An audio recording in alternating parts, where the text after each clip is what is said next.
आज की वीडियो में दोस्तों आपको ये बताऊंगा कि ऑर्डर ब्लॉक क्या होता है और ऑर्डर ब्लॉक को आप अपने चार्ट में कैसे मार्क कर सकते हो। बेसिकली स्मार्ट मनी कॉन्सेप्ट का सबसे बेसिक और सिंपल टॉपिक होता है ऑर्डर ब्लॉक, लेकिन हम उसी में गलती करते हैं। तो सबसे पहले हमें ये सीखना है कि ऑर्डर ब्लॉक क्या होता है, उससे हम अपने चार्ट में कैसे मार्क करें और उसका काम क्या होता है। एंड उसके बाद में मैं आपको बताऊंगा कि आप कैसे एक स्क्रिप्ट लिख सकते हो जो कि आपका ऑर्डर ब्लॉक डिटेक्ट करेगी।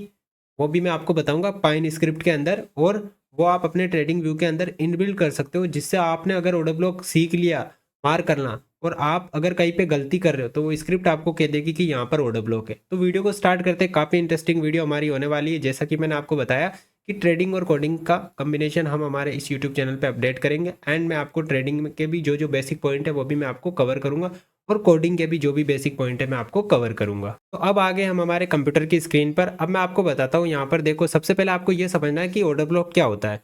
तो बेसिकली ऑर्डर ब्लॉक क्या होता है, यहाँ पर जो 3 कंसेक्यूटिव कैंडल आपको दिख रही है, जैसे कि ये देखो, फर्स्ट सेकंड एंड थर्ड।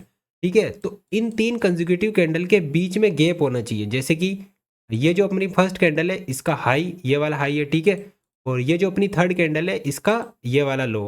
अपनी फर्स्ट कैंडल का हाई और थर्ड कैंडल का लो, इनके बीच में ये जो गैप है, इस गैप को अपन बोलते हैं एफईजी। जैसे कि यहाँ से लेके यहाँ तक ये जो अपने पास में गैप बची हुई है, मैं आपको बताता हूँ, ये वाली, ठीक है।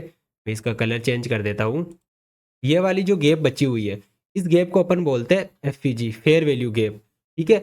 अब यहाँ पर ये एफईजी हो गई, तो एफईजी की जो नीचे वाली कैंडल है, ये वाली कैंडल, इस कैंडल को हम बोलते हैं ऑर्डर ब्लॉक। ये जो अपनी कैंडल बनी है नीचे वाली ग्रीन वाली कैंडल, इस कैंडल को अपन बोलते हैं ऑर्डर ब्लॉक, ठीक है। अब ये जो ऑर्डर ब्लॉक है इंपॉर्टेंट क्यों है, ज़रूरी क्यों है, मैं आपको बताऊं कि जब भी हम ट्रेड करते हैं तो मार्केट क्या करता है, हमारे ऑर्डर ब्लॉक पे आता है, उसके बाद में हमें वहां से एक रिएक्शन दिखाता है। बेसिकली अगर ऑर्डर ब्लॉक की मैं आपको बेसिक से डेफिनेशन समझाऊं, इंस्टीट्यूशन के जो ऑर्डर्स होते हैं वो इतने स्पीड में जाते हैं कि कुछ ऑर्डर उनके पेंडिंग रह जाते हैं, तो उस चीज़ को हम कहते हैं ऑर्डर ब्लॉक, यानी कि उनके ऑर्डर क्या हो चुके, ब्लॉक हो चुके। अब यहाँ पर क्या होता है कि जब उनके ऑर्डर ब्लॉक हो चुके हैं, वापस इंस्टीट्यूशन आता है, अपने ऑर्डर लेता है और वहां से बाइंग दिखाता है, ठीक है। जैसे कि मैं आपको एग्जांपल बताऊं, आप देखना यहाँ पर ये देखो, ये वाली जो कैंडल है ये हमारी फर्स्ट कैंडल है, ठीक है। ये देखो, ये जो रेड वाली कैंडल है ये हो गई फर्स्ट। ये ग्रीन वाली जो मैं आपको जूम करके दिखाता हूँ, ये ग्रीन वाली सेकंड कैंडल। इन दोनों के बीच में ये एफईजी और ये कैंडल हमारा ऑर्डर ब्लॉक बन रहा है, ठीक है। तो यहाँ से देखो मार्केट रिजेक्शन दिखा रहा है अप साइड में। आप और भी बहुत सारे एग्जाम्पल देख सकते हो, जैसे कि मैं आपको बताऊँ, यहाँ पर ये देखो, ये अपना ऑर्डर ब्लॉक है। ये जो ग्रीन कैंडल दिख रही है छोटी सी, ये अपना ऑर्डर ब्लॉक है। फर्स्ट कैंडल, सेकंड कैंडल ये बड़ी वाली ग्रीन, और थर्ड कैंडल ये। तो फर्स्ट कैंडल का अपना हाई देखो, मैं आपको जूम करके दिखाऊं, ये फर्स्ट कैंडल का अपना हाई और थर्ड कैंडल का अपना लो, इनके बीच में एफईजी बन रहा है, फेयर वैल्यू गेम बन रहा है। तो ये वाली अपनी कैंडल ऑर्डर ब्लॉक बन चुकी है और इसको टेप करके मार्केट अपसाइड गया है। तो ऑर्डर ब्लॉक में जब भी मार्केट आता है उसे टेप करके हमें बाइंग दिखाता है। जैसे कि मैं आपको ये बताऊं, ये वाला देखो, यहाँ पर भी अपना ऑर्डर ब्लॉक बन रहा है और इसे टेप करके मार्केट बाई गया है। तो ये जो चार्ट है, मैं गोल्ड के चार्ट में आपको बता रहा हूँ, जो कि फॉरेक्स ट्रेडिंग के अंदर अपना जो मेटल्स के अंदर गोल्ड आता है उसके अंदर मैं आपको बता रहा हूँ। यहाँ तक तो हमने चीज़ें सीख ली कि ऑर्डर ब्लॉक क्या होता है और एफईजी क्या होता है, बिल्कुल जो बेसिक चीज़ें थी, ठीक है। अब हम ये समझते हैं कि हम अगर इसको कोड में कैसे कन्वर्ट करेंगे। देखो, मैं आपको इसके अंदर इसका कोड प्रोवाइड करवा दूंगा, ठीक है। इसका अभी आपको लॉजिक नहीं बता रहा मैं पूरे कोड का। अगर आप कमेंट करोगे कि नहीं हमें कोड का लॉजिक भी बता, तो मैं आपको फिर लॉजिक भी समझाऊंगा उस चीज़ का कि उसके पीछे क्या लॉजिक लगा है। लेकिन अभी मैं आपको बताऊं कि जैसे कि ये जो कोड अभी पूरा कंप्लीट नहीं हुआ है, लेकिन जितना बनाया है उसका मैं आपको प्रोवाइड करवा देता हूँ डेमो। जैसे कि मैं इस इंडिकेटर को ऑन करूंगा, ये देखो, ये इंडिकेटर लगा रखा है मैंने, H1 ऑर्डर ब्लॉक्स, ठीक है। तो यहाँ पर आप देखोगे तो जो भी H1 के ऑर्डर ब्लॉक है वो इस कोड ने मार्क कर दिए। यहाँ पर देखो, ये H1 का ऑर्डर ब्लॉक था, ये देखो इससे मार्क कर दिया इसने। यहाँ पर H1 का ऑर्डर ब्लॉक था, यहाँ पर H1 का ऑर्डर ब्लॉक था। अब कौन से बीरिश ऑर्डर ब्लॉक है और कौन से बुलिश ऑर्डर ब्लॉक है वो भी इसने मार्क कर दिया। देखो, बुलिश ऑर्डर ब्लॉक वो होते हैं जहाँ से हम बाइंग देखते हैं, और बीरिश ऑर्डर ब्लॉक वो होते हैं जहाँ से हम सेलिंग देखते हैं। इसने दोनों मार्क कर दिया, ठीक है। तो यहाँ पर देखो, ये ऑर्डर ब्लॉक, यहाँ पर भी ऑर्डर ब्लॉक, तो ये जितने भी ऑर्डर ब्लॉक है ये इसने मार्क कर रखा है, ठीक है। तो ये कोड अभी पूरा कंप्लीट नहीं है, लेकिन जितना बना मैं आपको इस ये कोड प्रोवाइड करवा दूंगा। अगर आपको ये कोड चाहिए तो आप हमारे टेलीग्राम चैनल को ज्वाइन कर सकते हो। टेलीग्राम चैनल की लिंक आपको डिस्क्रिप्शन में मिल जाएगी, ठीक है। अब मैं आपको एक और चीज़ बताता हूँ कि ये जो कोड है ट्रेडिंग व्यू के अंदर आपको कैसे इनबिल्ड करना है। तो सबसे पहले आपको इंडिकेटर के सेक्शन में आ जाना है।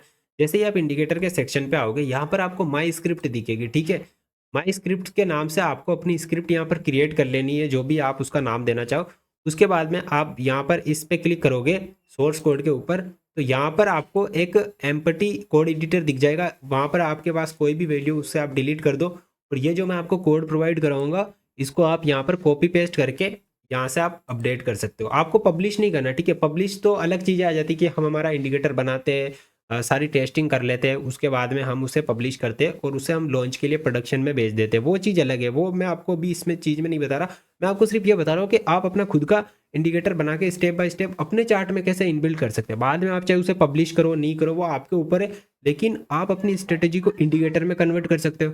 उसके बाद में पाइथन से आप ऑटोमेशन में कन्वर्ट कर सकते हो, ऑटो ट्रेडिंग में कन्वर्ट कर सकते हो, बहुत सारी चीज़ें होती है उसके अंदर, लेकिन अभी मैं आपको सिर्फ बेसिक बता रहा हूँ। तो यहाँ पर ये जो भी कोड है, ठीक है, इसके साथ में एनोटेशन भी दे रखी है कि कौन सी चीज़ें किस लिए काम हो रही है, ठीक है। तो ये जो कोड है आपको इसको कॉपी करके यहाँ पर पेस्ट कर लेना और इस पर क्लिक कर देना। जैसे ही आप इस पर क्लिक करोगे तो यहाँ पे आपके इंडिकेटर वाले सेक्शन में यहाँ से इंडिकेटर आप ऑन कर सकते हो। देखो मैंने बंद कर दिया, यहाँ से मैंने ऑन कर दिया और ये हमारा इंडिकेटर हो गया। एक चीज़ आपको ध्यान रखनी है कि आपको ट्रेडिंग व्यू में सिर्फ 2 इंडिकेटर यूज़ कर सकते हो। आपके अगर पहले से भी कोई इंडिकेटर लग रखा है तो उसे आपको डिलीट करना पड़ेगा यहाँ से, और उसके बाद में आपको क्या करना है कि यहाँ पर जो इंडिकेटर आपको दिखेगा जो अभी हम कोड के थ्रू इनबिल्ड करेंगे उसे आप ऐसे चालू कर सकते हो और आपको यहाँ पर जो ऑर्डर ब्लॉक है वो डिटेक्ट कर देगा, ठीक है। ये अभी कोड कंप्लीट नहीं है लेकिन मैं आपको ये प्रोवाइड कर दूंगा, हम इसमें और भी अपडेट कर सकते हैं, जैसा कि आप डिमांड करोगे उस हिसाब से मैं और वीडियो लेके आते रहूँगा। तो दोस्तों आज की वीडियो में इतना ही। अगर आपको ये वीडियो पसंद आई है तो आप हमारे यूट्यूब चैनल को सब्सक्राइब कर दीजिए। अगर आप भी ट्रेडिंग और कोडिंग को मिक्स करके अर्निंग करना चाहते हो और आप पैसा कमाना चाहते हो तो आप इस चैनल को सब्सक्राइब कर सकते हो। और अगर आपको ट्रेडिंग सीखनी है बेसिक से तो भी आप कमेंट कर सकते हो, और आपको ट्रेडिंग और कोडिंग में इंडिकेटर से रिलेटेड और भी जानकारी चाहिए तो भी आप मेरे को बता सकते हो। दोस्तों आज की वीडियो में इतना ही, मिलते हैं नेक्स्ट वीडियो में, तब तक ध्यान रखिए अपना और अपनी फैमिली का।